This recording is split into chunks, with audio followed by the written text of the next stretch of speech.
contra a verdade, senão pela verdade, disse Paulo, escrevendo aos Coríntios, segunda epístola 13:8.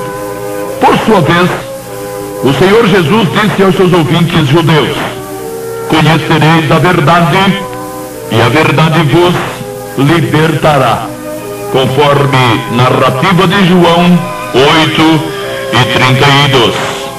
A verdade, mas a verdade mesmo, é que liberta. Liberta inclusive daquilo que muito se pareça com a verdade. Não há coisa mais perigosa que aquilo que se parece com a verdade.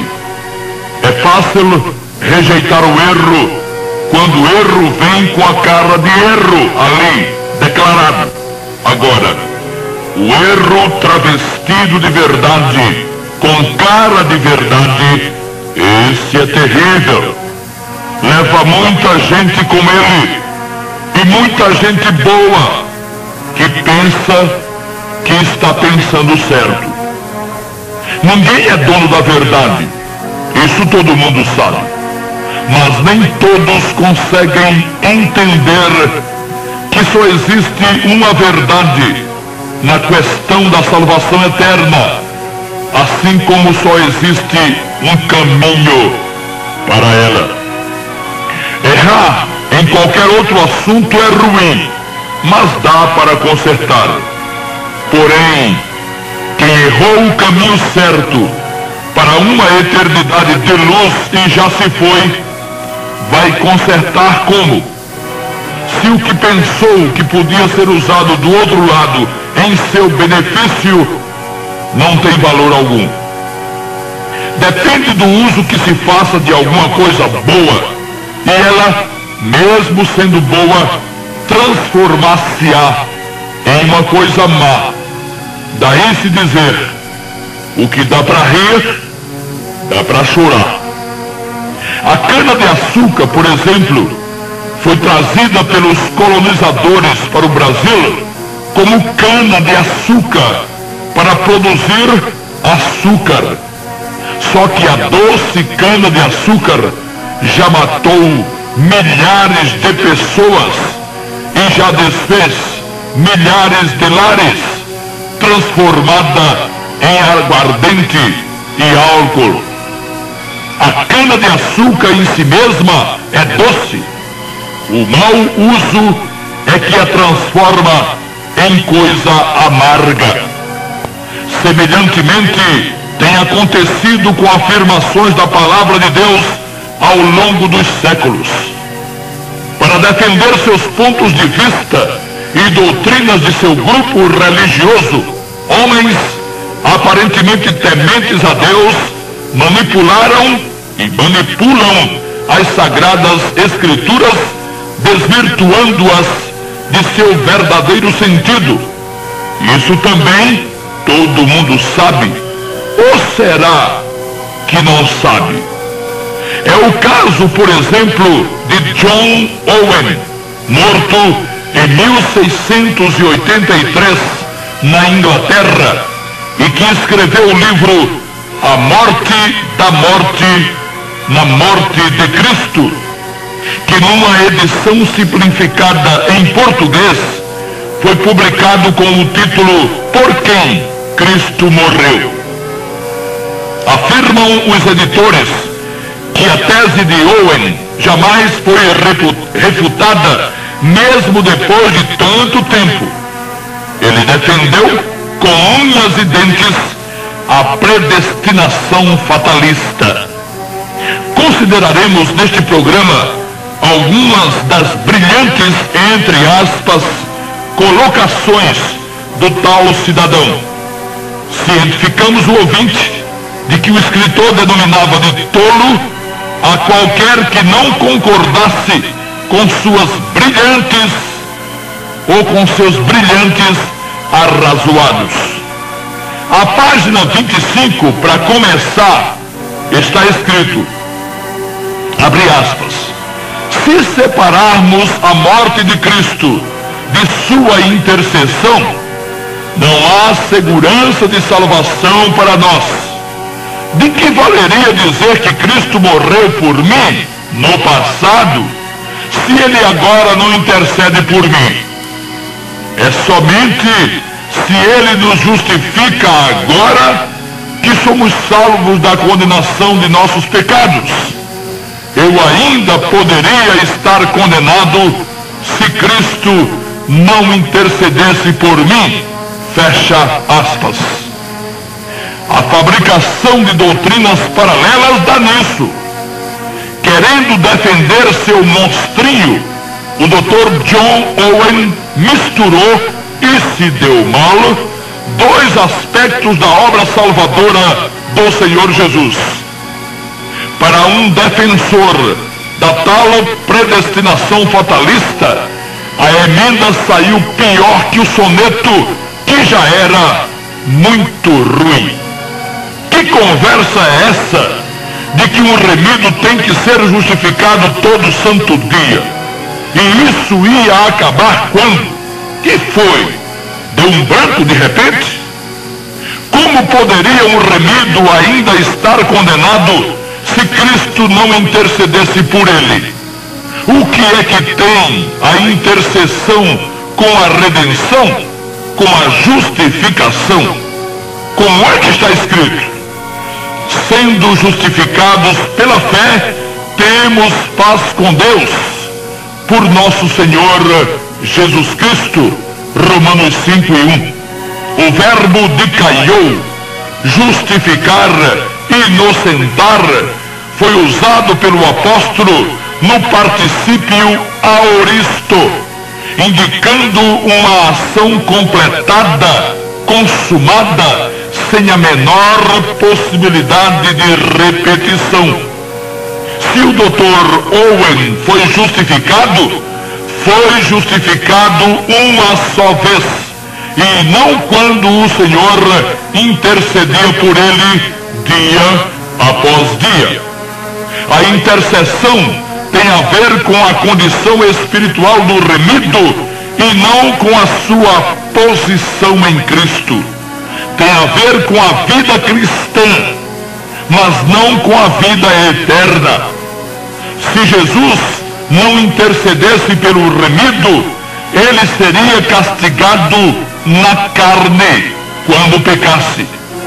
O que ocorre é que, sendo acusado pelo inimigo diante do Todo-Poderoso sempre que falha, o remido precisa da intercessão do Salvador para não sofrer a repreensão na carne e continuar vivo, mas jamais para permanecer salvo.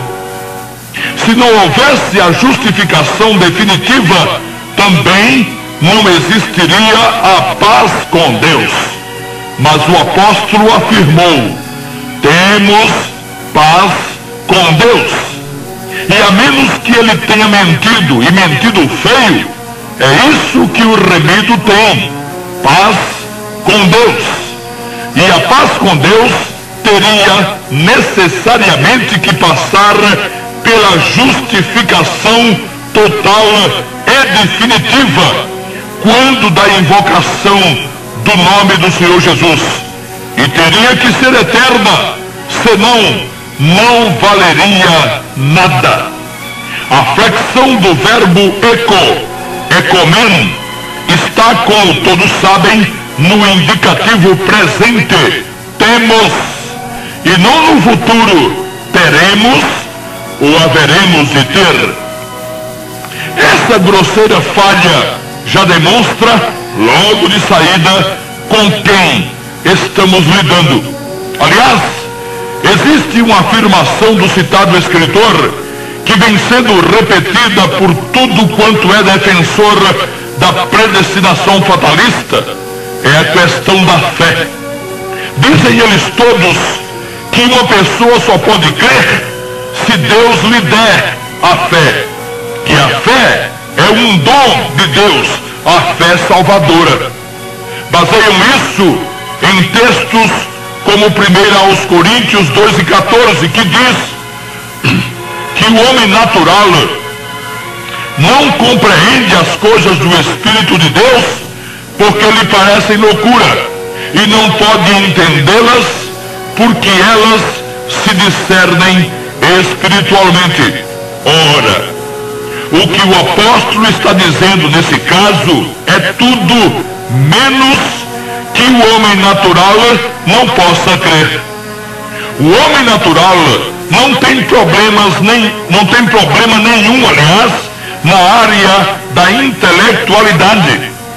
O homem natural não tem problemas mentais, tem problemas de relacionamento com Deus, porque está morto em seus pecados, mas ele está morto espiritualmente e não intelectualmente. Quando alguém lhe prega o Evangelho do Senhor Jesus com sinceridade e temor a Deus, sem subterfúgios, então o Espírito Santo o convence de sua incredulidade na pessoa do Senhor Jesus.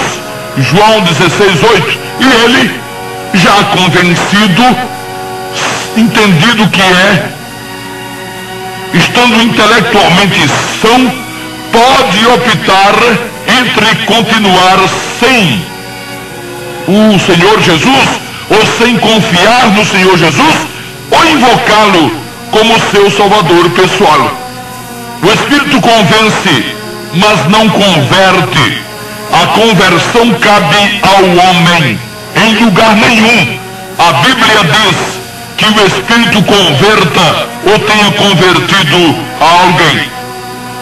Outro texto bíblico largamente usado para provar que a fé salvadora é um dom de Deus é Efésios 2:8. Pela graça sois salvos por meio da fé, e isto não vem de vós, é dom de Deus. Por faltar-lhes sinceridade, jamais admitem que o que vem de Deus, nesse caso, não é a fé salvadora, mas o ser salvo pela graça. Invertendo-se a ordem das frases no texto de Efésios, tem-se a seguinte construção sem adulteração nem sofisma: pela graça sois salvos, e isto não vem de vós, é dom de Deus por meio da fé. Depois de ser convencido pelo Santo Espírito, o pecador, por sua livre e espontânea vontade, e não porque Deus o constrangeu ou predestinou, concorda com o plano e, concordando, apela para o Salvador, confiando no poder do seu sangue e invocando-o na condição de Salvador, sem que a soberania de Deus sofra nada. Por isso, Deus não deixa de ser soberano apenas porque o homem pecador tem o poder de decidir sobre sua própria salvação. Existem tipos de fé que a Bíblia diz que Deus delegou aos homens, mas aos homens já remidos. Porém, não existe nenhum tipo de fé dado por Deus ao perdido, a fim de que ele se torne remido, como pregam os predestinacionistas. Quando estavam em evidência as manifestações espirituais, denominadas de dons carismáticos, havia um deles conhecido como fé. 1 Coríntios 12:9. Havia o dom da fé entre os remidos para convencê-los de que as profecias, o conhecimento sobrenatural, o discernimento de espíritos e todos os demais dons ou manifestações espirituais vinham realmente do Senhor, como havia os sinais para convencer os não remidos de que a mensagem pregada pelos que os praticavam, isto é, praticavam os sinais, era a mensagem verdadeiramente vinda de Deus. Nada havia sido escrito até ali, depois da cruz. O Novo Testamento descreve também a fé dada por Deus aos santos, ou seja, aos remidos. E outra vez, Não se trata da fé salvadora supostamente dada por Deus como dom só àqueles que Ele predestinou. Os textos, aliás, são bem explícitos. Judas afirmou: amados, procurando eu escrever-vos com toda a diligência acerca da salvação comum, tive por necessidade escrever-vos e exortar-vos a batalhar pela fé que uma vez foi dada aos santos. Judas 3. Já que todos os que ainda não estão em Cristo, por não o terem invocado, são considerados inimigos de Deus e em trevas, não se pode dizer deles que sejam santos. Logo, a fé dada aos santos só pode ser a fé dada aos remidos. É a fé constituída pelo conjunto de doutrinas que o Santo Espírito entregou à igreja, aos remidos, pelo sangue de Jesus, através de seus instrumentos depois da cruz. Ninguém batalha pela fé salvadora, e nem precisaria, fosse ela um dom de Deus. Somos admoestados a batalhar pela fé conjunto de doutrinas, por conta dessas doutrinas paralelas forjadas ao belo prazer de religiosos e de movimentos religiosos, mesmo pretensamente bíblicos. Na igreja de Laodiceia, principalmente, miserável, desgraçada, pobre, cega e nua, na pessoa de seu anjo, de seu dirigente, Apocalipse 3,17, pululam doutrinas e ensinamentos que estão longe da verdade, mas que, sendo defendidos pela maioria, são tidos como verdadeiros ou por verdadeiros. Verdadeiro é o ensino realmente bíblico, considerados aí seus contextos e uma exegese debaixo da reverência e do temor ao Senhor. Sobre o conjunto de doutrinas, a fé doutrinária, também está escrito o que Paulo aconselhou aos irmãos de Filipos: somente deveis portar-vos dignamente, conforme o Evangelho de Cristo, para que quer vá e vos veja, quer esteja ausente, ouça acerca de vós que estáis no mesmo Espírito, combatendo juntamente com o mesmo ânimo pela fé do Evangelho. Filipenses 1:27. Paulo escrevia aos santos de Filipos, Filipenses 1:1, e não a qualquer não remido, incrédulo.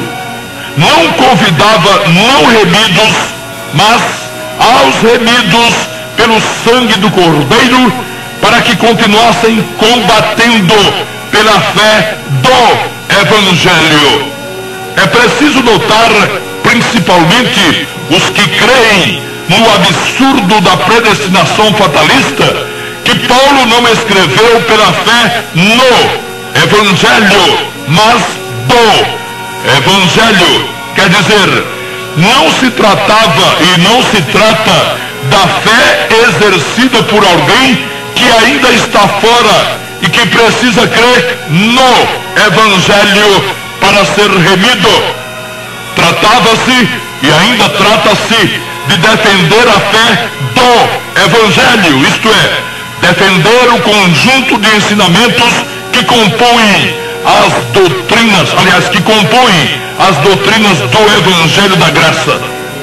O apóstolo também chamou a atenção de Timóteo nos seguintes termos: este mandamento te dou, meu filho Timóteo, que segundo as profecias que houve acerca de ti, milites por elas boa milícia, conservando a fé e a boa consciência, rejeitando a qual alguns fizeram naufrágio na fé.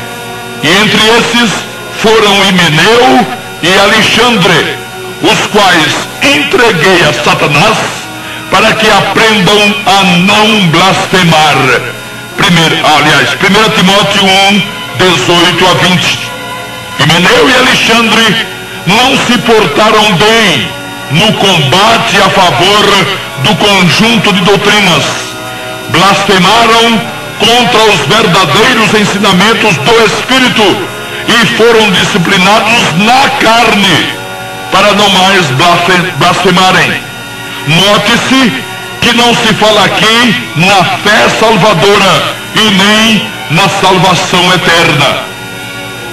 Voltando ao livro Por Quem Cristo Morreu, de John Owen, está escrito na página 74 o seguinte, abre aspas, não é, obviamente, a vontade de Deus que toda a raça humana chegue ao conhecimento da verdade, como é claro em passagens como Salmo 147, versículos 19 e 20, fecha aspas.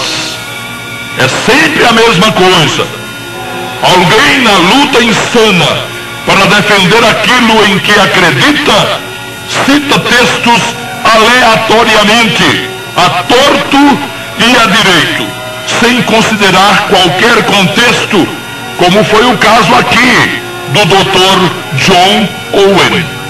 O Salmo 147, como todos os salmos, foram compostos por israelitas para israelitas.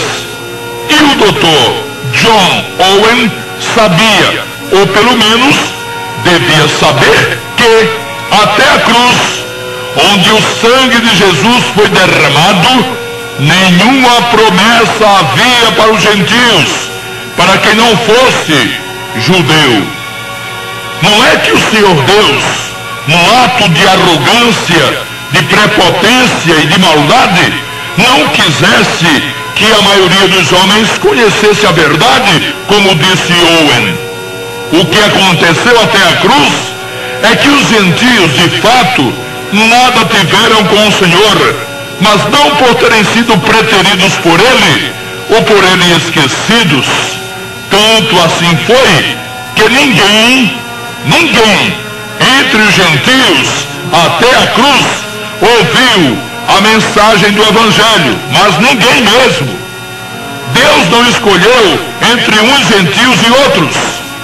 Antes da cruz, não havia nada para gentio nenhum, nem do Brasil, nem da China e nem da Inglaterra, onde nasceu, viveu e morreu o Sr. John Owen. Então, a citação do Salmo 147 constitui-se, nesse caso, num asqueroso sofisma. Há uma perguntinha que se faz aos pregadores da infeliz predestinação fatalista e que sempre é respondida com evasivas.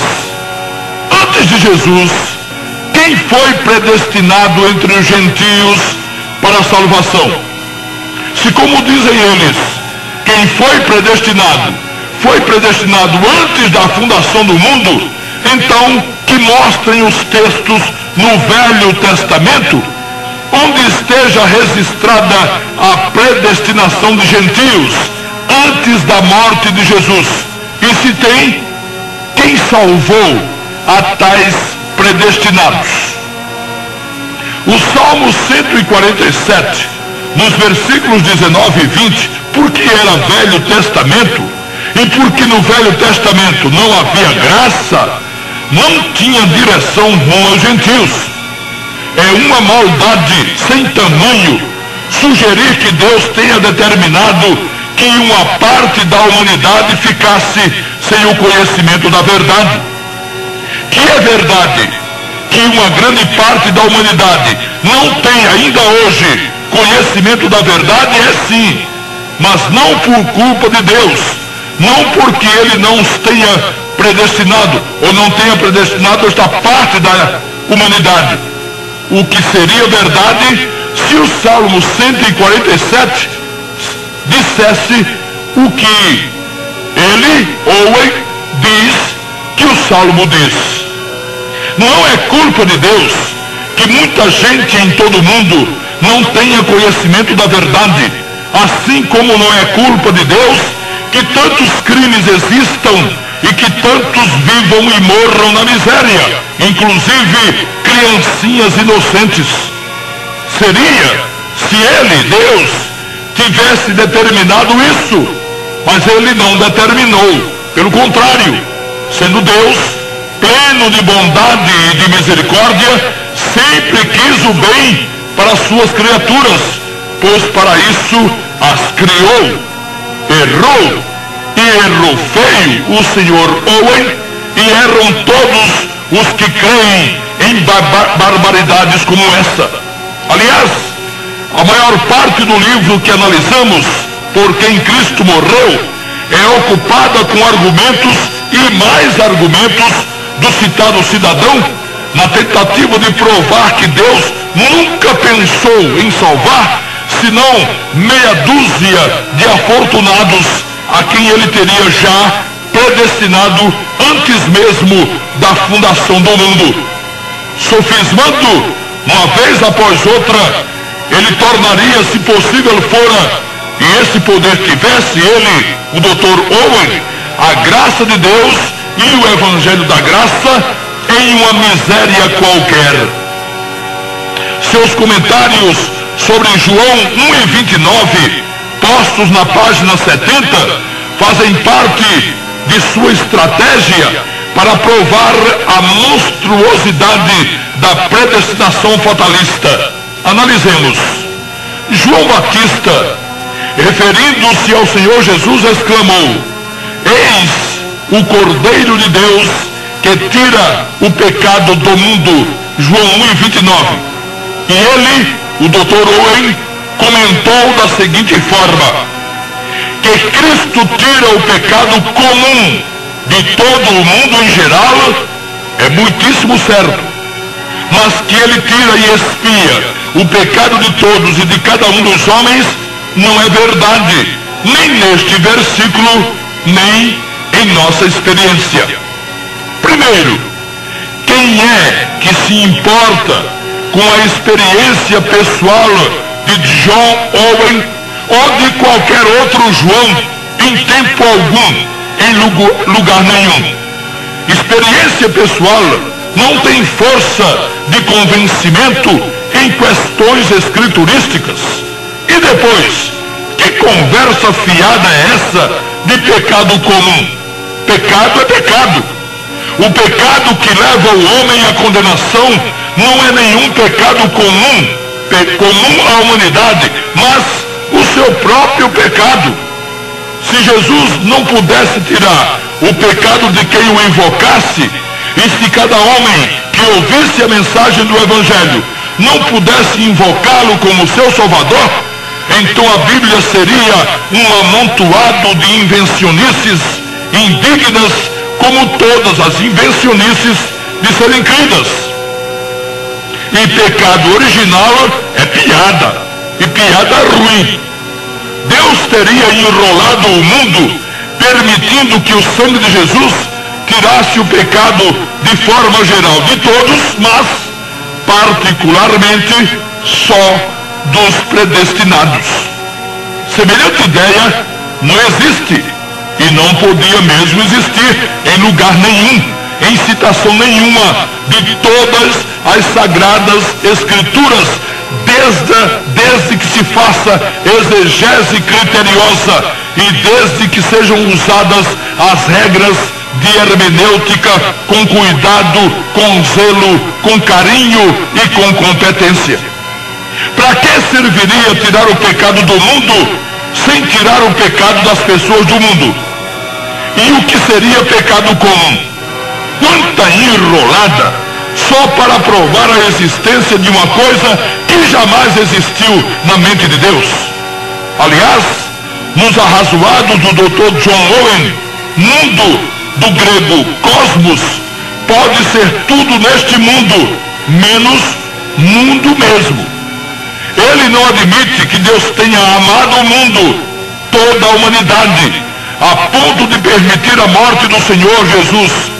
Para ele, John Owen, mundo em João 13,16 significa apenas e tão somente aqueles que foram anteriormente predestinados, escolhidos para serem salvos. Com sua macabra eloquência, muito apreciada pelos seus pares, o cidadão partiu para o outro lado, onde já teve tempo suficiente para constatar que cometeu uma infâmia descomunal e que terá que prestar contas dela diante do severo olhar do Salvador Nobema, que nem sabemos se ele sabia que existia. O Deus a quem os remidos conscientes adoram e servem é um Deus sério. Ele amou o mundo, todo o mundo, toda a humanidade. Estando o mundo posto no maligno, João 5,19, aliás, 1 de João 5,19, o Evangelho da Graça não teve como atingir todos os quadrantes do globo, pois o próprio inimigo tratou de barrar-lhe os passos. É só ler o livro de Atos. Além do que, muitos pregadores do Evangelho pregam coisas como as coisas de John Owen, ou seja, terminam ajudando o próprio inimigo. E a igreja falhou no cumprimento da ordem de anunciar o Evangelho a toda a criatura. Mas a vontade do Senhor era que toda a criatura do mundo ouvisse o Evangelho, ainda que todos não aceitassem e não invocassem o nome do Senhor Jesus. O que é também verdade é que nem todos do mundo seriam salvos, mesmo que o Evangelho lhes fosse pregado, mas por decisão própria, não apelando para o Senhor. Muitos que hoje já ouviram a mensagem salvadora e não a quiseram, deixando de invocar o nome do Senhor Jesus, estão à margem da paz com Deus, mesmo falando nele e em seu Filho. Muitos, por conta de sua tremenda teimosia, têm ficado para trás e têm partido nessas condições para o lado de lá. De fato, as Sagradas Escrituras jamais dizem que todos os homens serão ou seriam salvos, mas também elas jamais dizem que isso ocorrerá ou ocorreria por não ter Deus permitido que tivessem conhecimento da verdade, como sugerem pessoas como o de John Owen.